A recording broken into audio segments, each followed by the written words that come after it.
যে ডায়াগ্রামটা হয় সেটাকে আবার সুইচ বলা হয়। অনেক সময় পরীক্ষার হলে লেখা থাকে যে draw the diagram, detailed diagram of points and crossing, অথবা draw the details diagram of switch. Actually point কাকে বলে? A pair of tongue and stock rail with a necessary connection and fittings form a switch. Crossing হলো একটা device বা একটা connected network যেটা জাংশনে থাকে, যেন রেলগাড়িটা এক ট্র্যাক থেকে আরেক ট্র্যাকে যেতে পারে। আমি একটু ছবিটা দেখাই। এটা হলো ডিটেইলস সুইচ অথবা পয়েন্টার ক্রসিং এর ডিটেইল ছবি, যেটা বাস্তবে আপনারা দেখবেন যে এটা হচ্ছে বাস্তবে রেল লাইনের ছবি যদি তুলি এরকম দেখা যাবে। এটা আঁকা তো অনেক টাফার, সেই জন্য আমরা এটা দেখাইলেই মোটামুটি blue print of that switch হয়ে যায়। এখানে দেখেন কিছু শব্দ আছে: tongue rail, check rail, wing rail. এগুলি কি জিনিস? টাং রেল হলো, it is the inner taper rail which is fixed with the respective stock rail. দেখেন, বাস্তবে এটা হলো ট্যাং রেল, এটা হলো স্টক রেল, এটার সাথে ইনার লাইন হিসাবে এক ট্র্যাক থেকে আরেক ট্র্যাকে আসার পুরো লাইনটা এইভাবে থাকে। তারপরে হলো stock rail, it is the fixed rail in the railway track at which the tongue rail is fixed. মানে টং রেলটা স্টক রেলের সাথে সংযুক্ত থাকবে। এটা হলো কথা। আর আরো কিছু শব্দ আছে: ডিস্টেন্স ব্লক বা হুইল ব্লক। দেখেন, এই দেখেন, heel of the switch, toe of the switch, এইসব সব জিনিসগুলি। আর ডিস্টেন্সটা, এই যে এই ডিস্টেন্সটাকে বলা হয় স্টক রেল ডিস্টেন্স অথবা distance block or wheel block. These are the block on which tongue rail and lead rails are bolded to the stock rail. যেই দূরত্বটা, আমি আবার ছবি দেখাই, এখান থেকে এখান থেকে শুরু হয়ে এই পর্যন্ত দূরত্বটাকে স্টক রেল অথবা ডিস্টেন্স ব্লক বা হিল ব্লকস বলা হয়। যেখানে প্রথমে থাকে হচ্ছে টং রেলটা, তারপরে হচ্ছে লেট রেলসটা যুক্ত থাকে। টো অফ দ্য সুইচ কাকে বলে? The end of the tongue rail is taper or this is taper end is movable which is known as the toe of the switch. ছবি দেখেন, যেখান থেকে শুরু, এটা হচ্ছে টো অফ দ্য সুইচ। আমি যদি বাস্তব ছবি দেখাই,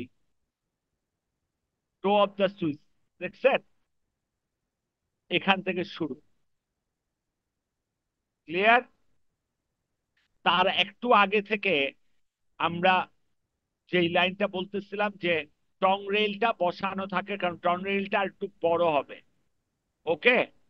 তারপর check rail, the rail length is generally provided on opposite side of crossing to check tendency of the wheel to clamp over the crossing is known as the check rail. ছবি দেখি। Check rail হলো এই দেখেন, এটাকে check rail বলা হচ্ছে। এটা হলো, যেটা হচ্ছে আমরা একটু বাড়িয়ে দিই, এই যে যেটা টার্ন আউট, এখান থেকে যে রেলটা মেইন রেল লাইনের সাথে সংযুক্ত করে দিই, সেটাকে বলা হয় উইং রেল। এই ছবিগুলি অন্তত অ্যাটলিস্ট এই ছবিটা আপনাদের মনে রাখতে হবে। আদারওয়াইজ আপনারা কোনটা কি জিনিস কানেক্টেড সেই জিনিসটা মনে রাখতে পারবেন না বা কাজ করতে পারবেন না। যে যেমন এটা সেম ছবি, কিন্তু এটা মনে রাখা অনেক টাফার এবং এটা আঁকা অনেক টাফার। সেই জন্যই আমরা পরীক্ষার হলে এরকম ব্লু প্রিন্ট দিলেই, বা আপনারা যদি বাস্তব লাইফে এরকম ব্লু প্রিন্ট জমা দেন, যারা কাজ করবে ফিল্ডে তারা এটা বুঝবে। আর এই জিনিসগুলি আমি আগেই পড়িয়েছিলাম। একটা রেলগাড়ি যদি মুভ করে, তার যে লোকোমোটিভস আছে তার ওয়েট কত, এটা বের করার জন্য আমরা এরকম একটা অঙ্ক করিয়েছিলাম। সেখানে দেখবেন যে একটা প্রশ্ন থাকে, 462 লোকোমোটিভ বলতে কি বুঝেন? অনেক স্যার, সময় লেখা, হ্যাঁ। স্যার সাউন্ড স্যার ক্লিয়ার শোনা যাচ্ছে না। এখন এখন জি স্যার, এখন শোনা যাচ্ছে। ওকে। 462 লোকোমোটিভ বলতে কি বুঝেন? এই প্রশ্নটা অনেক সময় বিসিএস পরীক্ষাও থাকে এবং প্লাস পরীক্ষা হলো। 462 ইয়া হলো 6 driving wheel, 4 idol front wheel, 2 idol behind wheel. এই ছয়টা মাঝখানে যে সিক্স, সেই সিক্সটাই ড্রাইভিং হুইল হিসাবে কাজ করবে। যেমন দেখেন, এখানে পরীক্ষার প্রশ্নের মধ্যে আপনাদের এই অঙ্ক করিয়েছিলাম, calculate the maximum permissible train load, মানে ট্রেনের লোড কত, that can be pull by locomotive 4 pairs of driving wheel. মানে 4টা পেয়ার অফ ড্রাইভিং হুইল সে টেনে নিচ্ছে বলা হয়েছে। তাহলে এই 4 হলো মাঝখানে ড্রাইভিং হুইলের নাম্বার। তাইলে আমার যেমন এই 462 হলে 6টা হলো 6 ড্রাইভিং হুইল। এই 4 দিয়ে যে নং of the pair of driving wheel 4 দিয়ে গুণ করেছি, এখানে হলো 6 দিয়ে গুণ করতে হবে। যদি আমি এইটা 6 ড্রাইভিং হুইলের ইঞ্জিন দিয়ে টানি, এটার মানে হলো মাঝখানের সংখ্যাটা ড্রাইভিং হুইলের নাম্বারের। এখন পেয়ার্স কেমনে হয়? ট্রেনের তো দুইটা রো থাকে, মানে রাস্তা থাকে। তাহলে এইদিকে যদি 4টা মেইন হুইল থাকে, ওইদিকেও 4টা থাকবে, এইদিকে 6টা থাকলে ওইদিকেও 6টা থাকবে। এই ক্ষেত্রে দুই সাইডে একই রকম কম্বিনেশন থাকে। তার মানে এক সাইডেরটাই আমরা প্রকাশ করি 462, মানে এক সাইডে 4টা ছোট চাকা আছে সামনে, 2টা ছোট চাকা আছে পিছনে, মাঝখানে 6টা বড় চাকা আছে ড্রাইভিং হুইল। তাহলে ওই সাইডেও, অন্য ট্র্যাকেও, এই প্রথমে 4টা থাকবে ছোট চাকা, তারপরে বড় চাকা থাকবে 6টা, তারপরে থাকবে। জিনিসটা বুঝছেন কিনা? হ্যালো। জি স্যার। এটা প্র্যাকটিক্যাল লাইফে প্রচন্ড কাজে লাগবে। আর আমি আপনাদেরকে অ্যাসাইনমেন্ট স্বরূপ এই অঙ্কটা আমাকে করে জমা দিতে হবে।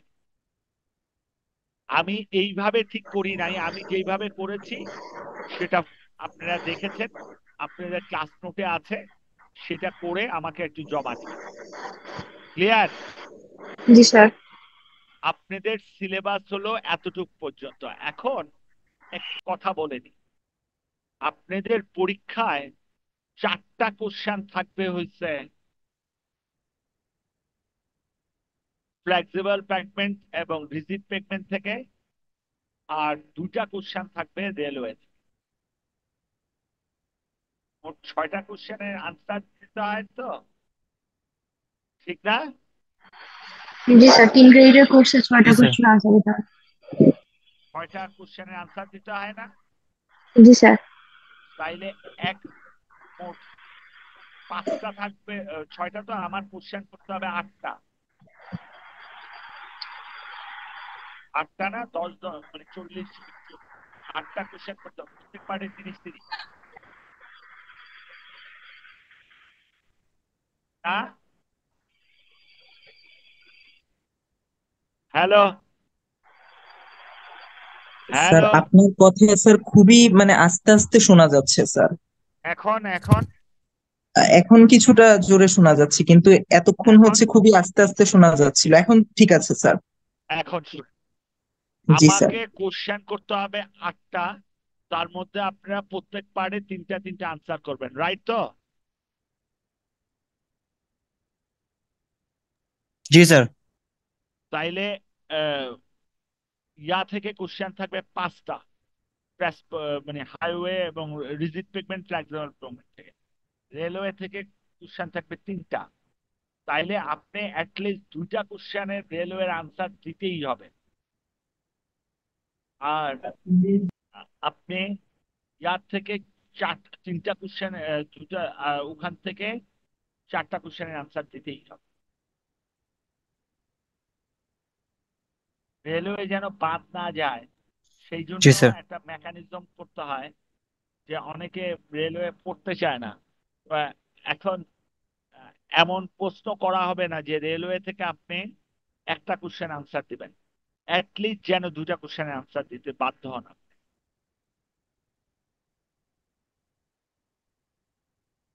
ঠিক আছে, রেলওয়ে থেকে 3টা দিতে হবে, 2টা দিতে হবে, আর বাকিগুলি আপনি হাইওয়ে থেকে এবং হাইওয়ে ইঞ্জিনিয়ারিং, মানে রিজিড পেগমেন্ট এবং ফ্লেক্সিবল পেগমেন্ট থেকে দিতে হবে। সুতরাং রেলওয়ে বাদ দেওয়ার চিন্তা করেন না। আর আপনাদের তো 30-30 না? জি স্যার। জি স্যার, এ পার্টে 30, বি পার্টে 30। হ্যাঁ, তাইলে ম্যাথমেটিক্সই থাকবে, ম্যাথসে আমি ম্যাথমেটিক্স থাকবে। আর ছোট ছোট যে কোশ্চেন থাকবে, যেমন লোকোমোটিভস কাকে বলে, তারপরে সুইচের ডায়াগ্রাম আঁকেন, তারপরে আহ, আহ, ওই যে উডেন স্লিপারের ফাংশন লেখেন, তারপরে গেইজের ডেফিনিশন কি, আইডিয়াল গেইজের ডেফিনিশন কি হতে পারে, তারপরে সুপার অঙ্কই থাকবে, অঙ্ক বেশি থাকবে।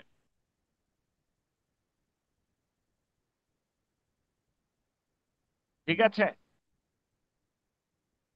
একটা কাজ করবেন, রেলওয়ের এই অঙ্কটা তো করবেনই, রেলওয়ের সমস্ত অঙ্ক যা আপনাদের করছি এগুলি করে আমাকে একটা অ্যাসাইনমেন্ট জমা দেন।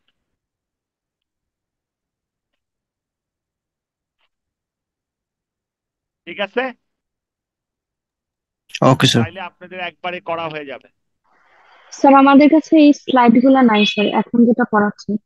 আমি এখনই পাঠাই দেবো, কোনো অসুবিধা আছে আপনি ইমেল করেন, পাঠাই দেবো। সব স্লাইড থাকার কথা। ঠিক আছে, আমি পাঠাই দেবো, আমার পাঠাইতে অসুবিধা নেই। ওকে, আপনারা ইমেল করেন, আমি এখনই পাঠাচ্ছি। জি স্যার, করছি স্যার। করে দিচ্ছেন? পড়া শেষ?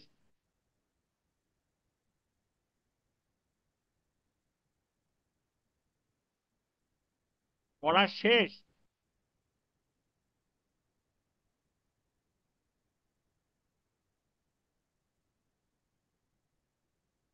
আমি করে দিচ্ছি।